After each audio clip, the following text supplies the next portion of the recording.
Hello students. तो mains वाले question चल रहे थे बच्चों, रे ऑप्टिक्स के क्वेश्चन नंबर 11 पे पहुंच चुके हैं। देखते हैं सवाल में क्या बोला है,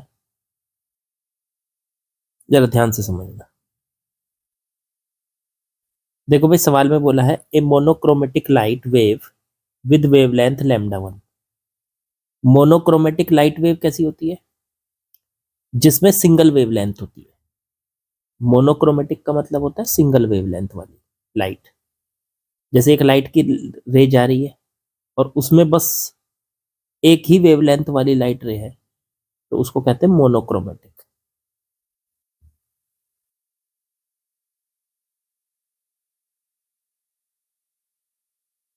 अब मोनोक्रोमेटिक लाइट रे है, मतलब सिंगल वेवलेंथ वाली लाइट रे है।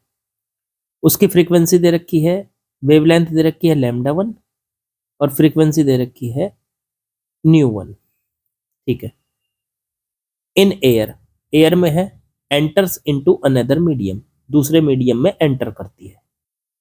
तो इसको कुछ ऐसे दिखा देते हैं कि जैसे ये मान लीजिए ये एक बाउंड्री है, इस तरफ तो एयर है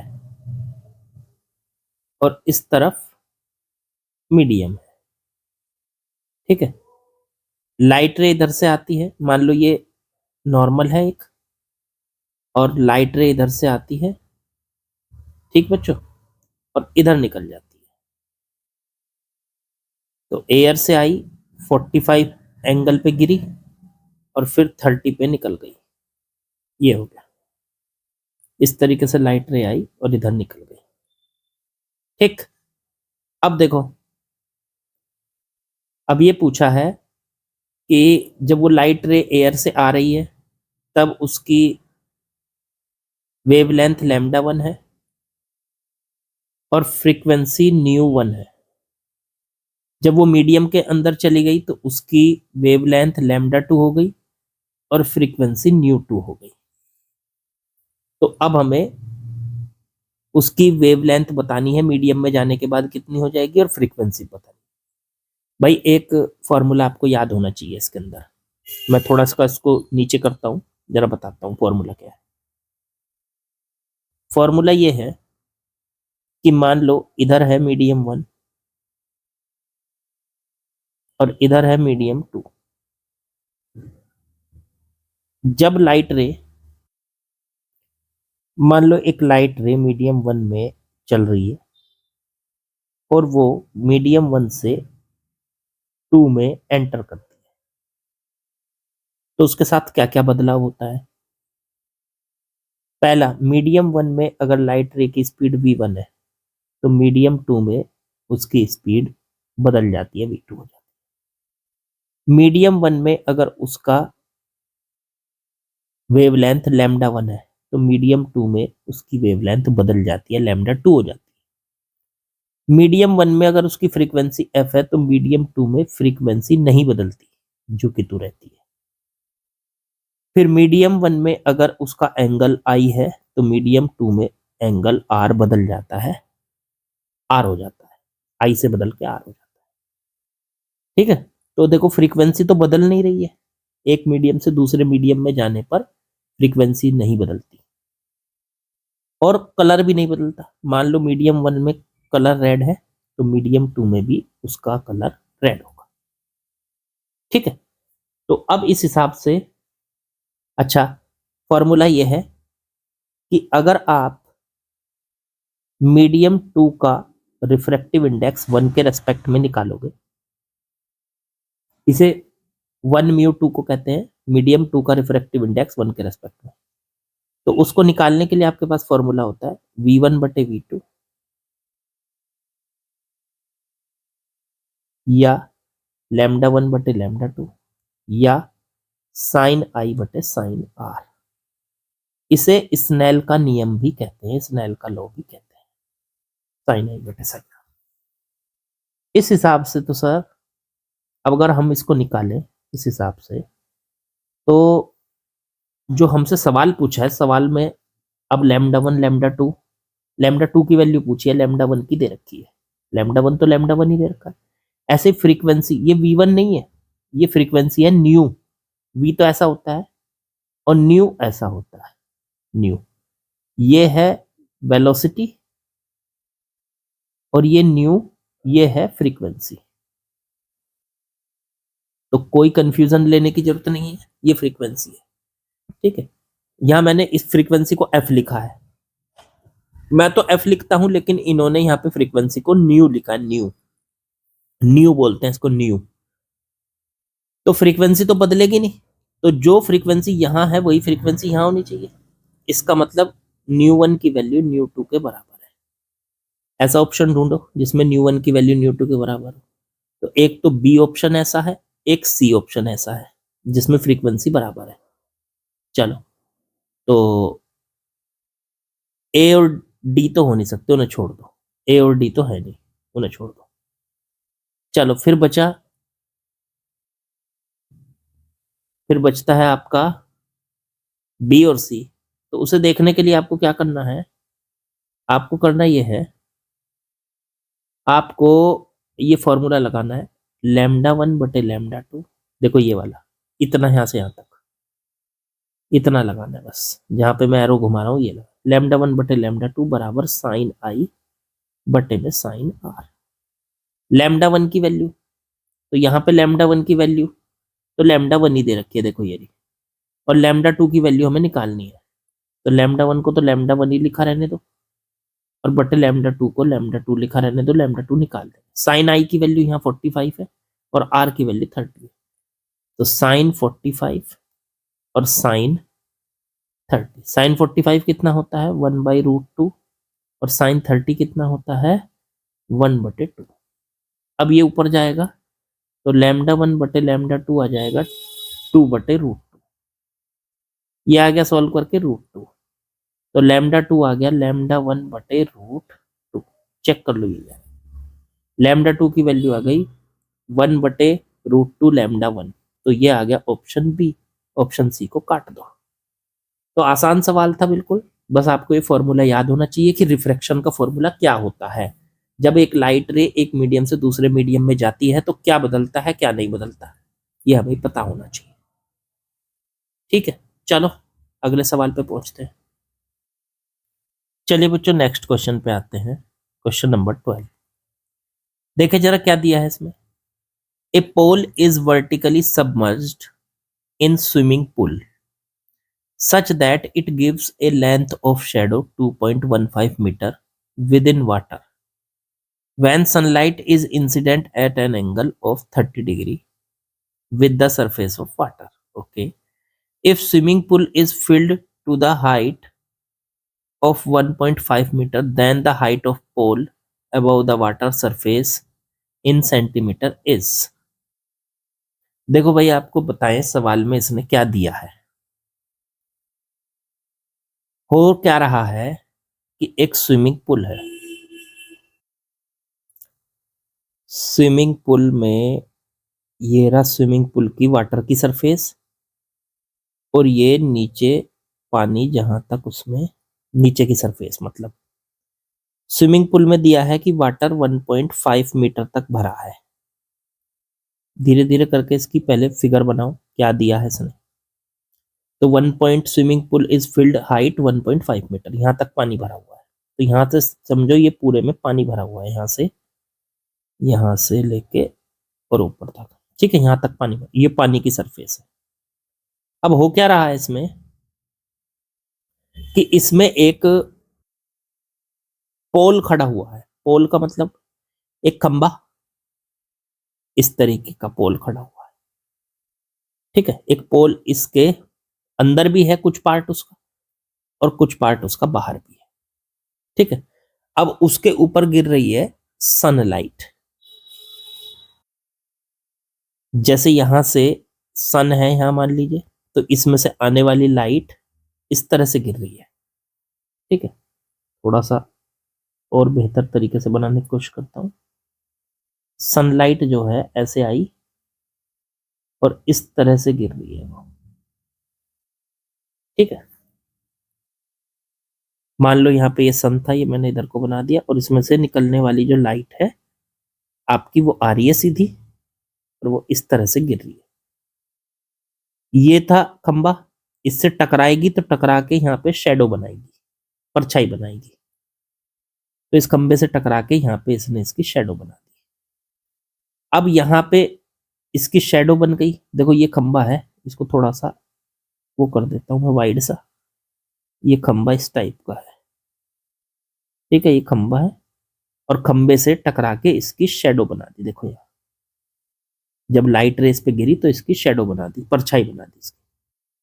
अब ये शेडो तो पानी के सरफेस के ऊपर बन रही है और ये भी कहा है कि सन का जो एंगल है वो वाटर की सरफेस से 30 डिग्री है। तो ये वाला एंगल 30 डिग्री दे रखा है। जो जो उन्होंने दिया है पहले उसको ले लेते हैं क्या है। अच्छा चलो, जिस पॉइंट पे ये शेडो यहाँ पे खत्म हो रही है, यहाँ पे लाइट रे आएगी यहाँ तक, और लाइट रे जिस पॉइंट पे टकराएगी इस पॉइंट पे खींच लेते हैं हम नॉर्मल। नॉर्मल खींच लिए। अब लाइट रे यहाँ से टकरा के पानी के अंदर जाएगी तो थोड़ा सा पानी इसकी तरफ झुक जाएगी, इस तरीके से ऐसे झुक गई। आपको पता है बाहर तो एयर है, हवा है, और अंदर वाटर है।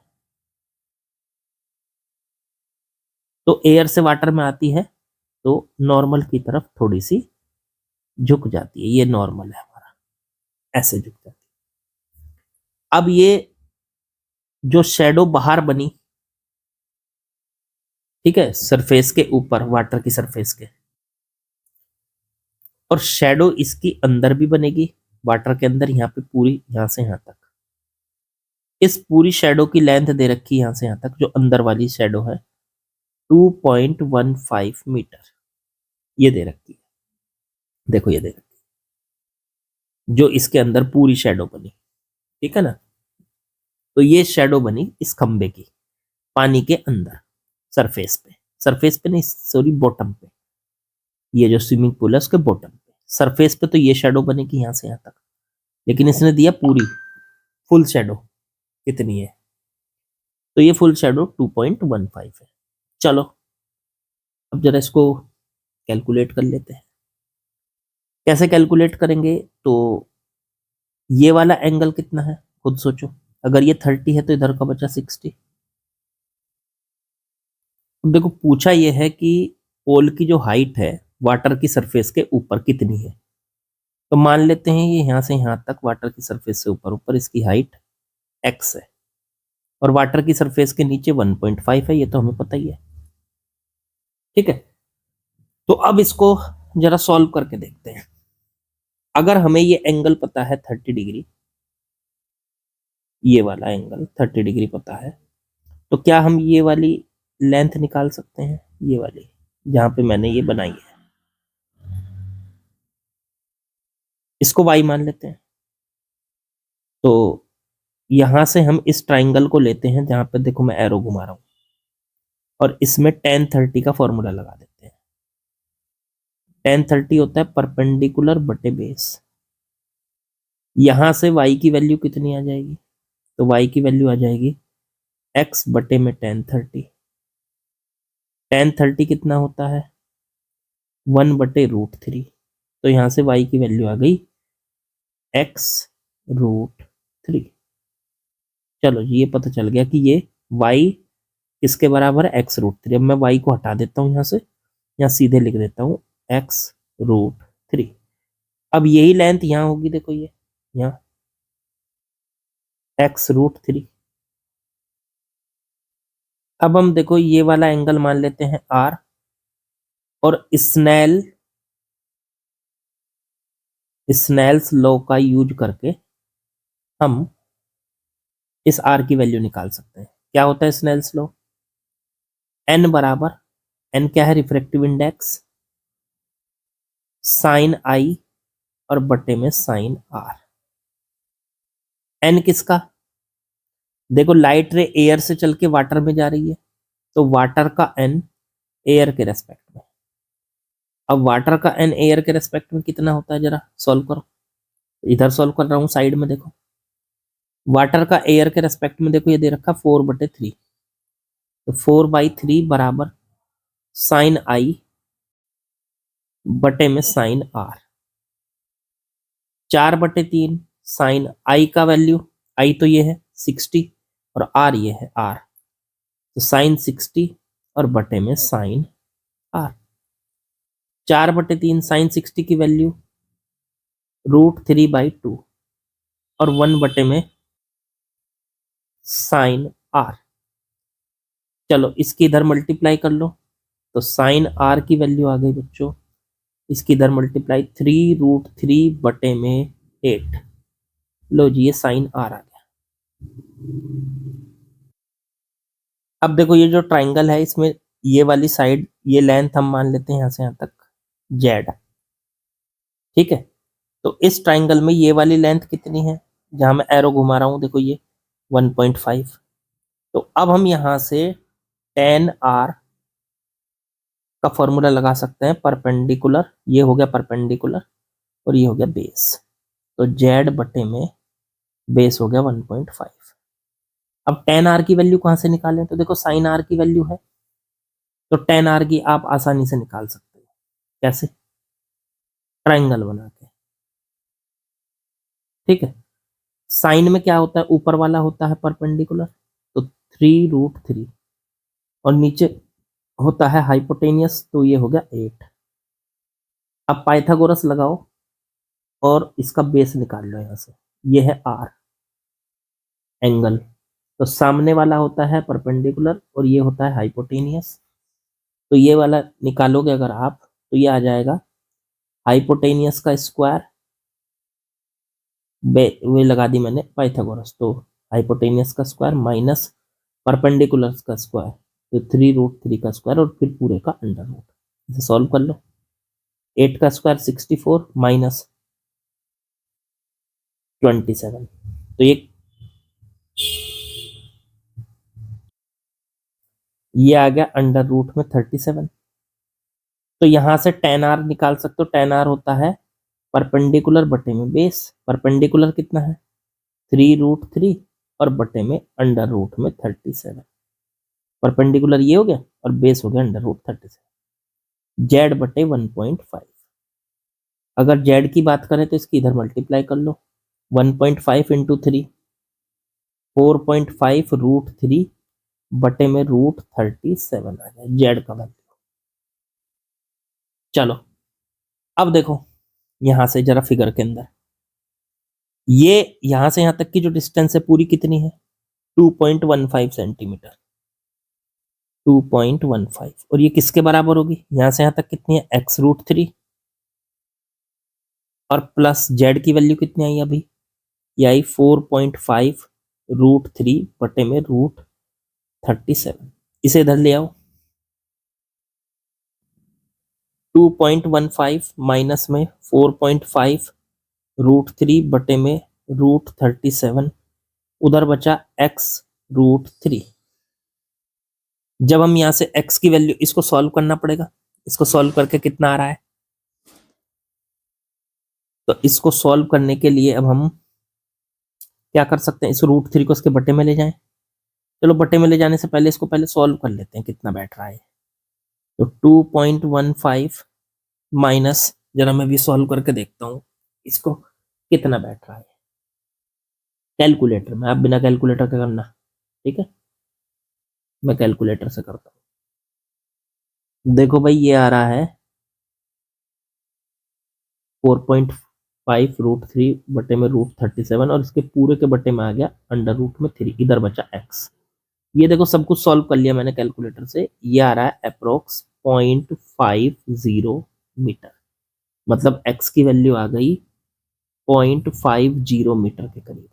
तो 0.50 मीटर कितना बैठ गया, अगर इसको देखें तो ये पूछा था सेंटीमीटर में, पूछा था 0.50 मीटर, सेंटीमीटर में बदलोगे तो 50 सेंटीमीटर आ गया अप्रोक्स। तो आंसर हो गया बच्चों 50 सेंटीमीटर। बढ़िया सवाल था, थोड़ा सा मैथमेटिकल क्वेश्चन था, ठीक है, मैथमेटिक्स थोड़ी सी ज्यादा लग रही थी, पर वैसे क्वेश्चन इतना मुश्किल नहीं था, थोड़ी सी ज्योमेट्री का यूज था, आपको पता भी ऑप्टिक्स में होती भी ज्योमेट्री है ज्यादा। चलो आगे बढ़ते हैं, चलिए क्वेश्चन नंबर 13 करते हैं बच्चों, क्या बोला है सवाल में समझते हैं। A microscope is focused on an object at the bottom of a bucket. मान लीजिए एक बाल्टी है, उसको बना लेते हैं यहाँ, ठीक है। बाल्टी में भरा हुआ है पानी, ये भर रखा हमने पानी। अब बाल्टी की तली में एक ऑब्जेक्ट पड़ा है, मान लो कोई सिक्का पड़ा है, ये है ऑब्जेक्ट, ठीक है। बाल्टी की तली में पड़ा है ये बॉटम पे। अब ऊपर से एक माइक्रोस्कोप लगा हुआ है जिससे इस ऑब्जेक्ट को देखा जा रहा है, यह है माइक्रोस्कोप, ठीक है। अब इन्होंने ये कहा कि इसमें if liquid with refractive index poured inside, देखो पहले तो क्या था, पहले तो बाल्टी खाली थी, इसमें कोई लिक्विड नहीं था, फिर इसमें पानी भर दिया, लिक्विड भर दिया, पानी नहीं, कुछ कोई लिक्विड है जिसका रिफ्रैक्टिव इंडेक्स दे रखा है 5/3। भरने के बाद अब माइक्रोस्कोप को थोड़ा ऊपर उठाना पड़ा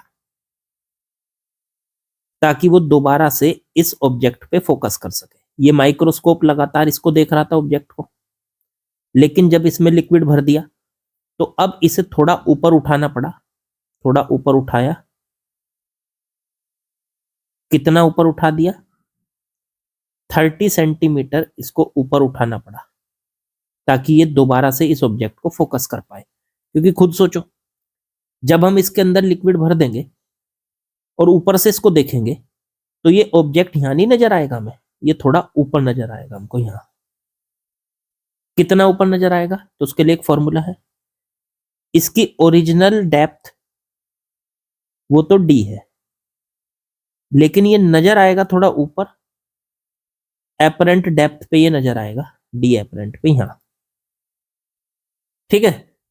तो अब इन्होंने क्या कहा कि 30 सेंटीमीटर माइक्रोस्कोप को ऊपर खिसकाया, तो इसका मतलब ऑब्जेक्ट जो थोड़ा ऊपर नजर आएगा, कितना ऊपर नजर आएगा, जितना आपने माइक्रोस्कोप को खिसकाया, मतलब 30 सेंटीमीटर, ठीक। अब डी एपरेंट का फॉर्मूला होता है कि सरफेस से कितना नीचे नजर आएगा ये ऑब्जेक्ट, तो सरफेस से कितना नीचे नजर आएगा, तो सरफेस से फॉर्मूला होता है सीधा सीधा, इसकी ओरिजिनल डेप्थ डी है, उसे म्यू से डिवाइड कर दो तो डी एपरेंट की वैल्यू आ जाएगी। चलो, क्या आपको फिगर से देखने पे एक बात पता चल रही है?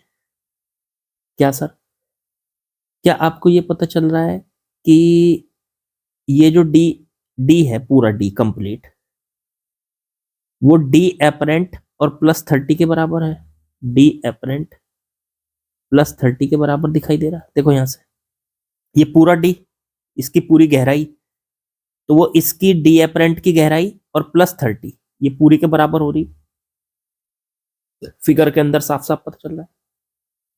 अब डी एपरेंट की वैल्यू होती है डी बटे म्यू, उठा के रख दो यहां से, तो डी बराबर आ गया डी बटे म्यू प्लस 30। एक काम करो, हमें डी कैलकुलेट करना है कि लिक्विड उसके अंदर, बकेट के अंदर, बाल्टी के अंदर कितना भरा हुआ है, तो डी तक भरा हुआ है, डी निकालना है, तो डी को इधर ले आओ, डी बटे म्यू को इधर ले आए तो माइनस में आ गया, बराबर 30। चलो अब इसे सॉल्व कर लो, डी को ले लो कॉमन, अंदर बचा 1 माइनस 1 बटे म्यू बराबर 30। डी 1 माइनस 1 बटे म्यू, म्यू की वैल्यू कितनी है 5/3, 5/3 बराबर 30। इसको ऊपर ले जाएंगे तो डी बराबर 1 माइनस 3/5 बराबर 30। इसका एलसीएम ले लेंगे तो 5 माइनस 3 2/5 बराबर 30। देखो 2 से इसको काट दो, 30 को, 15 इंटू में 5 कर दो तो डी बराबर 15 इंटू 5, तो ये आ गया 75 सेंटीमीटर। इसका मतलब पानी कहां तक भरा हुआ है बच्चों, 75 centimetre. Option A is correct. ये भी अच्छा सवाल था, बस आपको ये कंसेप्ट पता होना चाहिए कि अगर किसी बाल्टी में हम पानी भरते हैं और पानी के अंदर सिक्का डाल दें तो सिक्का हमें थोड़ा सा ऊपर नजर आता है। कितना ऊपर नजर आता है, तो सरफेस से उसकी जो गहराई नजर आएगी वो डी एपरेंट, उसके लिए फॉर्मूला होता है ये, देखो ये वाला, ये फॉर्मूला होता है। उसकी ओरिजिनल गहराई डी है, लेकिन नजर आएगा डी बटे म्यू पे, मतलब डी एपरेंट पे नजर आएगा। चलो नेक्स्ट क्वेश्चन पे चलते हैं। चलो बच्चों नेक्स्ट क्वेश्चन पे आते हैं, देखते हैं क्वेश्चन क्या कहा है। A ray of light is incident from air on glass plate having thickness under root 3 centimetre and refractive index root 2। देखो भाई ये दिया है कि हमारे पास में एक ग्लास की प्लेट है इस टाइप की, थोड़ी खराब बनी, बढ़िया सी बनाते हैं। इस टाइप की एक ग्लास प्लेट है, ठीक है। उसकी थिकनेस दे रखी है ये अंडर रूट 3 सेंटीमीटर, ठीक है। और उसका रिफ्रैक्टिव इंडेक्स म्यू दे रखा है अंडर रूट 2, ठीक। अब यहाँ पे एक रे गिरती है ऐसे आके, ठीक है। अब इन्होंने कहा द एंगल ऑफ इंसिडेंस, इसका जो एंगल ऑफ इंसिडेंस है i is equal to the critical angle for glass air interface. Glass air interface के क्रिटिकल एंगल के बराबर है। देखो क्रिटिकल एंगल का फॉर्मूला क्या होता था, साइन थीटा सी बराबर 1/म्यू, ठीक है। तो साइन थीटा सी बराबर 1/म्यू की वैल्यू कितनी दे रखी है इसने, ग्लास का √2, तो थीटा सी की वैल्यू आ गई 45।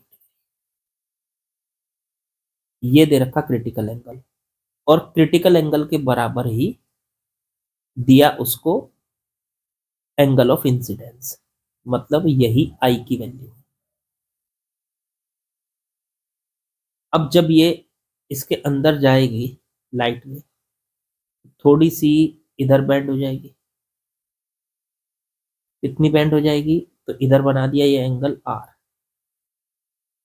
इधर ये एंगल आर, और फिर बाहर निकल जाएगी इस तरीके से। तो आपको पता है कि ये दोनों एंगल तो आर है अंदर वाले, और बाहर का ये एंगल आई होगा, और इधर बाहर का एंगल आई होगा, ठीक है। ज्योमेट्री से आप इसको कह सकते हो, ठीक है। अंदर के तो अल्टरनेट एंगल हैं इसलिए बराबर हो जाते हैं, और बाहर के जो एंगल हैं, जब ये आर इक्वल है तो स्नेल रूल 2 बार लगा दो आप, तो बाहर का एंगल और इधर बाहर का एंगल, मतलब ये आई और ये भी आई होगा, ठीक है। ये बात आपको पता भी होनी चाहिए कि किसी स्लैब में से जब कोई लाइट रे किसी एंगल पे गिरती है, तो जब वो निकलती है उसी एंगल पे निकलती है, ठीक है। चलो इतनी बात क्लियर है फिर तो। अब हमें ये निकालना है इसका लेटरल डिस्प्लेसमेंट कितना है रे का। जानते हो लेटरल डिस्प्लेसमेंट किसको कहते हैं, देखो मैं बताता हूँ। अगर ये स्लैब ना होती तो ये लाइट रे देखो ऐसे सीधी निकलती कि नहीं, ऐसे सीधी निकलती, ठीक है। लेकिन स्लैब में से निकलने के बाद ये लाइट रे इधर आ गई, तो ये अपने जो ओरिजिनल पाथ से परपेंडिकुलरली कितना डिस्प्लेस हो गई, परपेंडिकुलरली मतलब ये डिस्प्लेसमेंट हमें निकालना है। मान लो ये डी है, ये डिस्प्लेसमेंट, ये कलर चेंज करके दिखाता हूँ, ये वाला डिस्प्लेसमेंट, ये लाइट रे, देखो ये लाइट रे ऐसे सीधी जाती, लेकिन अब ऐसे जा रही है, तो इनके बीच का जो ये परपेंडिकुलर गैप होता है ना, इसको कहते हैं इसका लेटरल डिस्प्लेसमेंट। तो ये लेटरल डिस्प्लेसमेंट हमको निकालना है। अब ये कैसे निकलेगा सर, थोड़ा सा दिमाग लगाएंगे निकालेंगे। एक काम कर लेते हैं, आई तो हमको पता ही है, ठीक है। एक काम करो, इस ट्राइंगल के अंदर ये वाली लेंथ किसी तरीके से निकाल लो, देखो जहां मैं ग्रीन कलर कर रहा हूँ, ये लेंथ निकाल लो। ये कैसे निकलेगी, तो इसको आगे बढ़ाते हैं, पहले आर की वैल्यू निकालते हैं, ये आर स्नेल रूल लगा के आर निकालते हैं। तो साइन आई बटे में साइन आर, और बराबर म्यू। म्यू की वैल्यू कितनी दे रखी है, √2। तो साइन आई बटे में साइन आई की वैल्यू 45, आई की वैल्यू हो गई 45 बच्चों।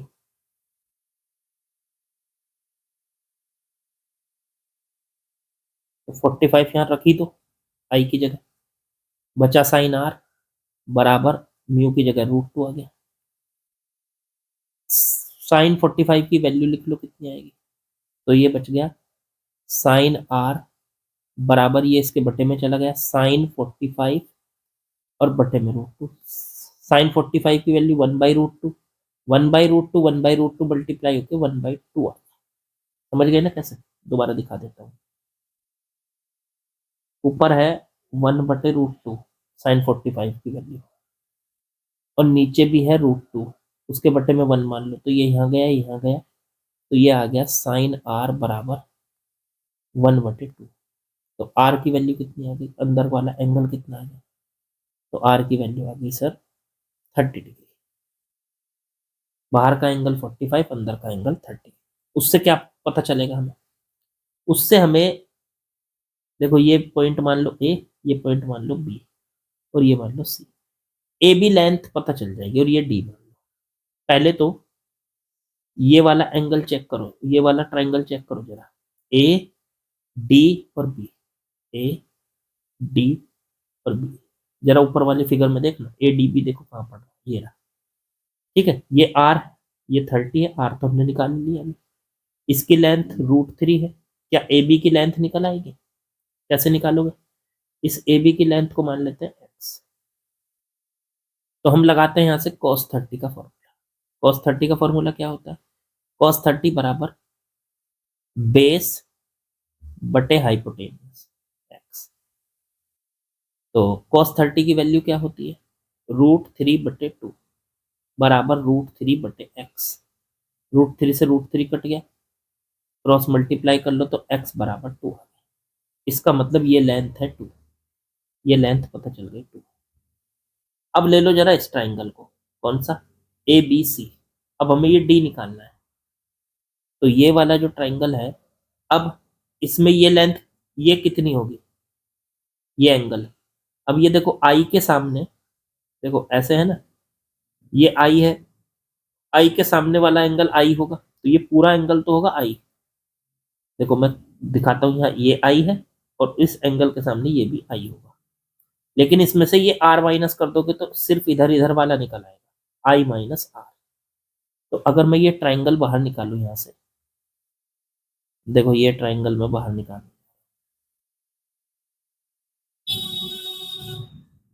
ये वाला ट्राइंगल मैंने बाहर निकाला, ये 90 है, ये एंगल है आई माइनस आर, और ये लेंथ है कितनी, ये लेंथ अभी निकाली जो ए बी और सी वाला ट्राइंगल मैंने बाहर निकाल लिया। यहाँ से इस फिगर में देख लो ए बी सी कहाँ पड़ा, ये आई माइनस आर, और ये लेंथ अभी निकाली कितनी आई, एक्स। एक्स की वैल्यू कितनी आई 2। चलो अब मुझे ये चाहिए डी, ये लेंथ चाहिए डी। अब देखो आई कितना है, आई तो सर 45 है, आई तो 45 था, और आर कितना था 30, तो ये एंगल कितना आ गया आई माइनस आर, मतलब 15 डिग्री। 45 माइनस 30 तो 15 डिग्री। अब यहां से आप इसकी वैल्यू निकाल सकते हो, इसकी वाला डी की। कैसे, तो हम लगाएंगे यहां से साइन 15 डिग्री। साइन क्या होता है, साइन बराबर, साइन थीटा बराबर परपेंडिकुलर बटे हाइपोटेनियस। तो परपेंडिकुलर है एक्स और हाइपोटेनियस है वो डी, परपेंडिकुलर है डी और हाइपोटेनियस है एक्स। साइन 15 डिग्री की वैल्यू कितनी है, 0.26, 0.26 बराबर डी बटे एक्स। एक्स की वैल्यू हो गई 2, तो डी की वैल्यू आ गई, इसकी इधर मल्टीप्लाई करो 2 इंटू 0.26, इसकी अंदर मल्टीप्लाई कर लो, 2 × 6 12, 2 1 हो गया कैरी, और ये आ गया 5.52 डी की वैल्यू 0.52। ठीक है, तो आंसर हो गया। अब इसे दे रखा था 0.52, इसे 10 की पावर में कैसे लिखोगे, तो 0.52 सेंटीमीटर को ऐसे भी तो लिख सकते हैं 52 इंटू 10⁻⁻2 सेंटीमीटर। तो उस हिसाब से आंसर इनका क्या बनेगा, यहाँ पे 52 आ जाएगा इंटू 10⁻⁻2 सेंटीमीटर। बढ़िया सवाल था, ये भी ज्योमेट्री का क्वेश्चन था, काफी अच्छी ज्योमेट्री लग रही है इसमें, 2 बार ट्राइंगल का यूज करते हैं। चलो आगे बढ़ते हैं। चलो भाई नेक्स्ट क्वेश्चन में आते हैं, देखो इसमें क्या बोला। A bi convex lens, bi convex lens इस टाइप का लेंस हो गया, ठीक है। फोकल लेंथ दे रखी है इसकी 10 centimetre, okay. Cut into 2 identical parts along a plane perpendicular to the principal axis. ये इसकी प्रिंसिपल एक्सिस है, इसके परपेंडिकुलर हमने इसको 2 हिस्सों में काट दिया, ऐसे बराबर हिस्सों में। तो देखो ये लेंस ऐसा हो जाएगा, आधा हिस्सा इधर, आधा हिस्सा इधर। अब देखो इसकी, आपको याद रखना है कि जब इसको ऐसे काटा जाता है तो इसकी फोकल लेंथ जो है वो डबल हो जाती है। तो अब इसकी फोकल लेंथ 2f हो गई, इसकी भी 2f हो गई, ठीक है। अच्छा तो पावर क्या हो जाएगी, पावर पहले कितनी थी इसकी, पहले पावर थी पी नॉट कह लो, वो होती है 100/f, अगर सेंटीमीटर में f को रखेंगे तो 100 और बटे f को सेंटीमीटर में रखा 10, ये कटा, तो 10 डायोप्टर थी पहली पावर। अब नई पावर इसकी कितनी हो जाएगी, दोनों की अलग अलग, तो एक जैसी पावर होगी। पावर का फॉर्मूला होता है 1 में एफ सेंटी, 100/f सेंटीमीटर में रखेंगे। तो अब इस नए लेंस की जो पावर होगी वो होगी 100/f। अब इसकी फोकल लेंथ कितनी है, 2f, पहले कितनी थी 10, अब 2f हो जाएगी तो कितनी हो जाएगी, 2 इंटू 10 मतलब 20। अब जो ये नए लेंस बने हैं दो, हर एक की फोकल लेंथ 20 है, पहले की फोकल लेंथ 20, दूसरे की, तो पावर कितनी होगी 100/20। इससे इसको काटेंगे तो ये आ जाएगा 5 डायोप्टर, ठीक है। तो ये सवाल तो आसान ही था भाई, इसमें तो कुछ नहीं था, 5 डायोप्टर आपका आंसर आ गया। चलिए कल मिलते हैं अब। आज एक दो सवाल काफी टफ थे, इतने भी टफ नहीं थे, ठीक थे, ठीक है। प्रैक्टिस करते रहिए, परफेक्शन अपने आप आ जाएगा। बाकी चैनल को सब्सक्राइब करें, कमेंट करें, और जो जो भी बेल आइकन वाइकन जो भी दबाना होता है सब कर दिया करो, ठीक है। मैं ज़्यादा कुछ कहता नहीं हूँ, मैं तो बस वीडियो के बाद ही कहता हूँ आपसे। चलो भाई फिर मिलेंगे, कल मिलते हैं नए क्वेश्चंस के साथ, नए जोश के साथ। ओके बच्चों।